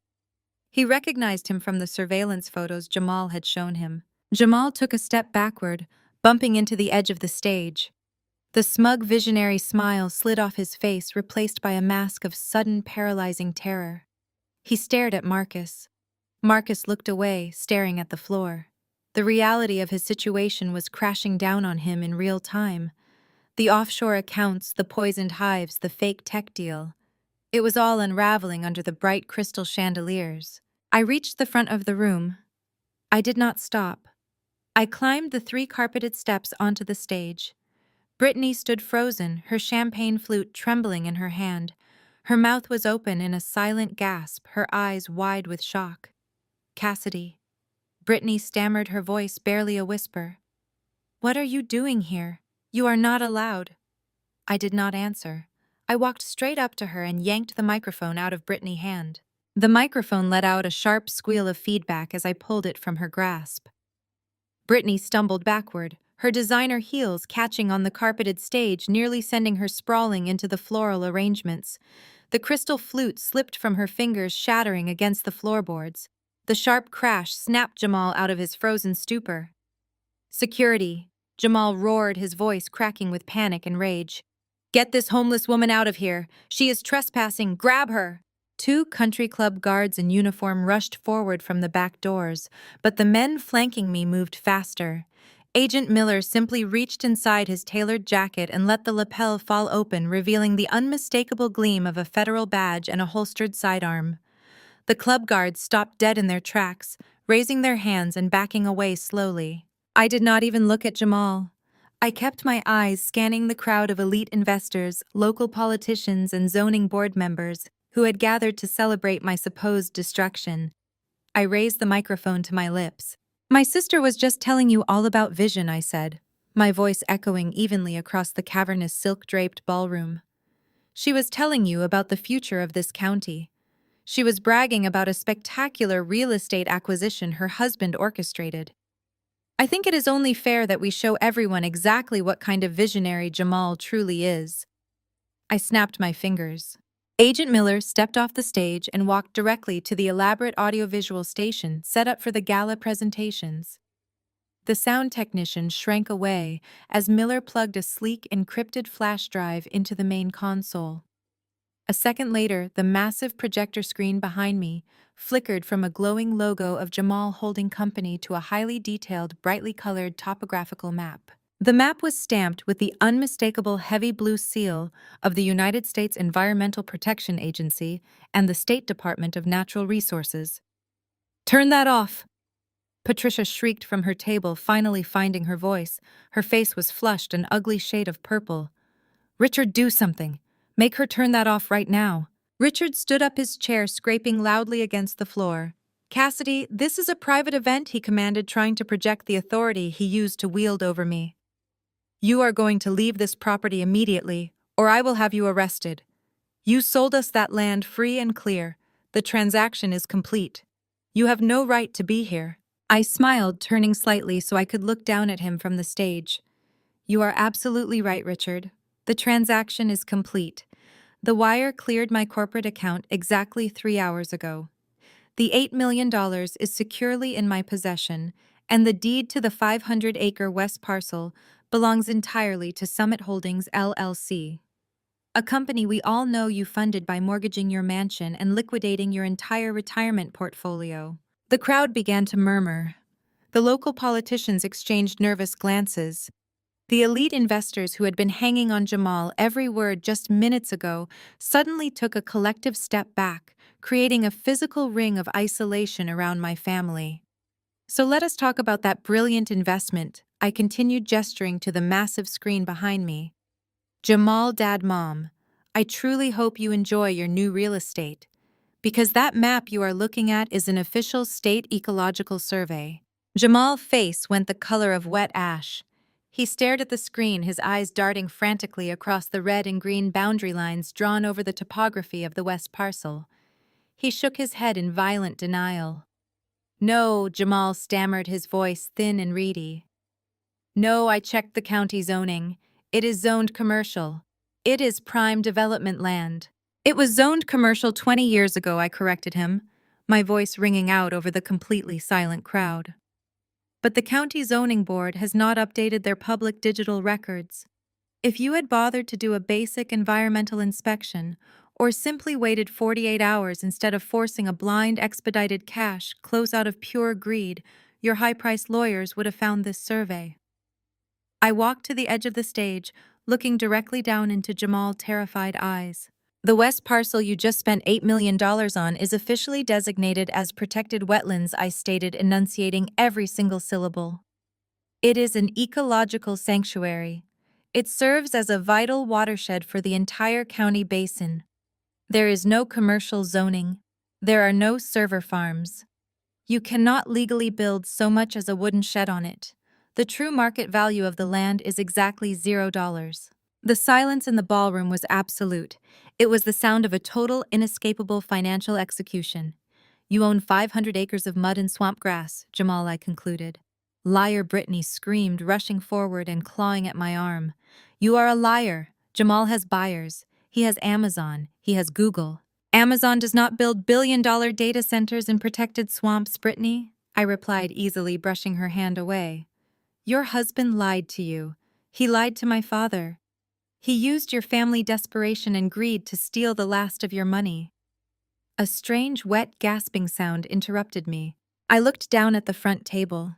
Richard was clutching his chest, his fingers digging into the fabric of his expensive tuxedo shirt. His face had gone a terrifying shade of gray. His eyes were wide, staring blankly at the ecological survey on the screen. The reality of what he had done, mortgaging the estate, emptying his pension, destroying his entire financial legacy for a patch of worthless swamp, was physically crushing him. He fell forward, knocking over a tray of caviar and sending champagne glasses shattering to the floor. He landed hard on the carpet, gasping frantically for air, his hand clawing at his collar. Patricia screamed, dropping to her knees beside him. Her diamonds scraped against the floorboards as she grabbed his face. Somebody call a doctor, help him. The ballroom erupted into chaos. The string orchestra members packed up their instruments and fled. The local politicians rushed for the exit, desperate to avoid being associated with the disastrous collapse of the region's most prominent family. The elite investors simply turned their backs, ignoring Jamal as he frantically tried to grab their arms and beg for loans. I stood on the stage watching the empire they had built on arrogance and cruelty crumble into dust. I felt no pity. I felt no remorse. I felt only the cold, satisfying weight of justice. Agent Miller stepped up onto the stage beside me, holding a pair of heavy steel handcuffs. He looked at Marcus, then down at Jamal, who was currently curled into a ball on the floor, weeping uncontrollably, while Patricia screamed for an ambulance. Are we done here, Cassidy? Agent Miller asked quietly. I adjusted the cuffs of my power suit, turning away from the wreckage of my family. Almost, I replied. The ballroom was in a state of absolute paralysis, save for Patricia piercing shrieks echoing over Richard's prone body. A few club waitstaff were frantically performing CPR on my father, while the rest of the room elite guests remained frozen in a collective state of shock. The illusion of the family dynasty had shattered in a matter of minutes, leaving nothing but an ugly, exposed reality. Jamal had stopped weeping. The sheer instinct of a cornered predator kicked in. He scrambled to his feet, his velvet tuxedo jacket stained with spilled champagne and caviar. His face was a mask of desperate, sweaty rage. He looked at the room, seeing the wealthy investors he had spent all night schmoozing now staring at him with mounting suspicion. He had to pivot. He had to spin the narrative or he was dead. It is a setup, Jamal screamed, his voice cracking as he pointed a trembling finger at me. Do not listen to a word she says. She is a fraud. We bought that land in good faith, and she intentionally misrepresented the zoning laws. This is corporate sabotage. We will sue you, Cassidy. I will hire the best litigators in the state, and we will sue you for every single penny of that $8 million. We will take the farm, we will take the house, we will take everything you have. I did not flinch. I did not raise my voice. I simply looked at him with a cold, unyielding smile. Sue me with what money, Jamal? I asked, my voice cutting through the heavy air with lethal precision. The $400,000 of my combat pay that you stole, or the millions you stole from half the investors in this very room. The silence that followed was so profound it felt like a vacuum had sucked the air out of the ballroom. Jamal's eyes dilated in pure terror. He took a stumbling step backward. You do not know what you are talking about. You are insane. I turned slightly and gave Agent Miller a brief nod. Miller tapped a command into his secured tablet. On the massive projector screen behind us, the topographical map of the swamp vanished. In its place, a complex, high-resolution web of financial wire transfers appeared. It was a digital map of Jamal's entire fraudulent empire, meticulously tracked and verified by the FBI Financial Crimes Division. The screen highlighted offshore accounts in the Cayman Islands, dummy corporations in Delaware, and encrypted cryptocurrency wallets. But the most damning part of the display was the list of names on the left side of the screen. I grabbed the microphone, stepping right up to the edge of the stage. Ladies and gentlemen, I addressed the crowd, my eyes scanning the faces of the local elite. Jamal has been pitching you all night on a revolutionary venture capital fund. He promised you double-digit returns on tech startups and municipal fiber optic networks. But there are no startups. There is no tech infrastructure. You are looking at the live verified transaction history of Summit Holdings LLC. It is a textbook Ponzi scheme. I pointed to the glowing screen. Mr. Harrison, I called out, finding a prominent local developer in the second row. That $2 million you invested with Jamal last month. It did not go into a Silicon Valley incubator. It went directly to an angry overseas cartel to pay off a defaulted loan from 2 years ago. Councilman Davis, your campaign trust, 6-figure investment. It was wired to a private account in the Bahamas just yesterday to help fund the fraudulent purchase of my swampland. The room erupted. It was no longer a stunned, silent crowd. It was a mob of furious, betrayed millionaires. Shouts of outrage and disbelief echoed off the silk-draped walls. Harrison surged forward, his face red with fury, demanding his money back. The councilman began shouting for the police. The elegant gala had descended into absolute pandemonium. Jamal was sweating profusely now. The velvet jacket looked heavy and suffocating.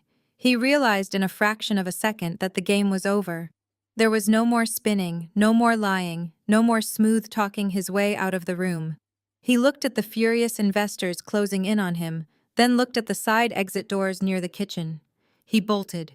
He shoved a waiter out of the way, making a desperate, pathetic dash for the exit. Agent Miller and the second man in the dark suit moved with terrifying speed. They did not shout warnings. They simply intercepted him before he made it 10 feet. Miller grabbed Jamal by the collar of his velvet jacket and the back of his belt, lifting him off his feet with practiced, brutal efficiency. They slammed Jamal face first onto a linen-draped table. Crystal glasses and silver cutlery crashed to the floor in a chaotic clatter. Jamal Vance. Agent Miller barked, his voice commanding absolute authority as he wrenched Jamal's arms behind his back. You are under arrest for conspiracy to commit wire fraud, money laundering, and tampering with a federal supply chain. The sharp metallic zip of steel handcuffs echoed over the noise of the crowd as Miller locked Jamal's wrists together. Get off him, a shrill, hysterical voice shrieked. Brittany charged off the stage, her emerald sequined gown flashing under the lights. She threw herself at Agent Miller, clawing wildly at his back and shoulders, her perfectly manicured nails tearing at his suit jacket. Leave him alone. Do you know who we are? We are the first family of tech. He did not do anything wrong. She set us up. The second agent stepped effortlessly between Brittany and Miller. He did not strike her, but he raised a solid, unyielding arm, shoving her backward with enough force to send her sprawling onto the carpet. Back off, ma'am, the agent warned, flipping open a leather wallet to display a gleaming silver badge. FBI. Interfering with a federal arrest will get you a cell right next to his. Brittany collapsed into a heap of emerald sequins and sobbing hysterics, staring at the federal badge in absolute disbelief. The illusion of her superiority, the arrogant fantasy she had worn like a crown all her life, evaporated into thin air. She looked around the room, expecting someone to come to her aid. But the elite investors only glared at her with toxic hatred, viewing her as an accomplice to the theft of their fortunes. Miller hauled Jamal roughly to his feet. The visionary kingpin of the county was now a disheveled, weeping mess. His velvet jacket was torn. His bow tie hung crookedly around his neck, and mascara from Brittany tears was smeared across his cheek. Take him out, Miller instructed his partner. They dragged Jamal straight down the center aisle. It was the ultimate humiliating perp walk. They paraded him in handcuffs past the mayor, past the zoning board, past the very people he had spent the evening trying to impress. The crowd parted, raining insults and demands for their stolen money down upon him as he was forcefully marched toward the heavy oak doors. I stood on the stage, the microphone hanging loosely in my hand, taking in the full scope of the devastation. At the front table, the paramedics had finally arrived, pushing a gurney through the crowd. They loaded Richard's pale, unresponsive body onto the stretcher, strapping an oxygen mask over his face. Patricia trotted alongside them, her diamond necklace glittering mockingly against her tear-stained, panicked face. She was weeping not just for her husband, but for the mansion she had mortgaged, the trust fund she had drained, and the total social annihilation of their name. They had bet everything they had and everything they did not have on my destruction. And now they were leaving with nothing. I stepped down from the stage, walking slowly past my sobbing sister on the floor. I did not offer her a hand. I did not offer a word of comfort. I simply adjusted my suit jacket and walked out through the grand oak doors, leaving the absolute ruins of their greed behind me. I had barely reached the heavy oak doors when a frantic scraping sound echoed behind me. Patricia had abandoned her husband's stretcher. She sprinted across the marble foyer, her expensive gown tearing as she practically threw herself at my feet. She dropped to her knees, her manicured hands clawing desperately at the fabric of my custom-tailored pants. The facade of the elegant society matriarch was entirely gone. Her makeup was ruined, running in dark streaks down her cheeks. "Cassidy, please," Patricia sobbed hysterically, her voice echoing shrilly over the chaotic din of the ruined gala. "Cassidy, you have to help us. We used the house as collateral. We leveraged everything we had. The bank will take our home. You are rich now. You have the $8 million. Just give it back and save your family." I stopped. I looked down at the woman who had spent 30 years making me feel completely invisible. My eyes were like ice. There was no warmth left for her, no lingering desire for her approval, and absolutely no pity. I reached down and gently but firmly pried her trembling fingers off my suit. "Do you remember Christmas Eve, Mom?" I asked, my voice deadly calm. "Do you remember standing in that immaculate living room while Dad threw me out into the freezing rain? He said failures and burdens do not belong in his house. We were just trying to motivate you." Patricia wept, clutching her hands to her chest as she stared up at me. "We wanted you to be strong. We are your blood, Cassidy. You cannot let us be thrown out onto the street. You cannot abandon us like this." I reached inside the inner pocket of my blazer and pulled out a crisp, folded legal document. I let it drop, watching it flutter to the marble floor right in front of her knees. "I did not just keep the $8 million," I explained, watching her eyes dart to the thick seal on the heavy paper. "When the FBI flagged Jamal accounts yesterday, your bank panicked. They realized Richard had tied his entire portfolio to a massive federal fraud investigation. His debt became instantly toxic. They wanted it off their books immediately, so my holding company stepped in. We bought the mortgage to your mansion from the bank yesterday afternoon for pennies on the dollar." Patricia gasped, her breath hitching in her throat as she stared up at me in absolute paralyzing horror. The truth finally shattered the last of her delusions. "I am the bank now," I stated, my voice ringing with absolute finality. "And your notice of eviction is effective at 8 o'clock tomorrow morning. Do not scratch my hardwood floors on your way out." I turned my back on her. I did not wait to hear her scream. I did not look back at the paramedics wheeling Richard out or the federal agents dragging Jamal through the lobby. I pushed through the grand oak doors and walked out into the cool night air. Red and blue lights from the FBI sedans and the ambulance painted the country club exterior in chaotic flashes, but I walked right past them. My stride was perfect. My head was held high. For the first time in my entire life, the suffocating weight of their expectations was gone. I was completely free. 6 months later, the morning sun washed over the sprawling green acreage of the west parcel. It was no longer just an empty tract of land waiting to be exploited. It was the beating heart of a thriving, purposeful enterprise. I stood on the wraparound porch of my newly renovated farmhouse, breathing in the crisp, clean air. The suffocating tension of the city and the toxic games of high society were a distant memory. In the gravel courtyard below, a fleet of pristine logistics trucks was lining up in perfect formation.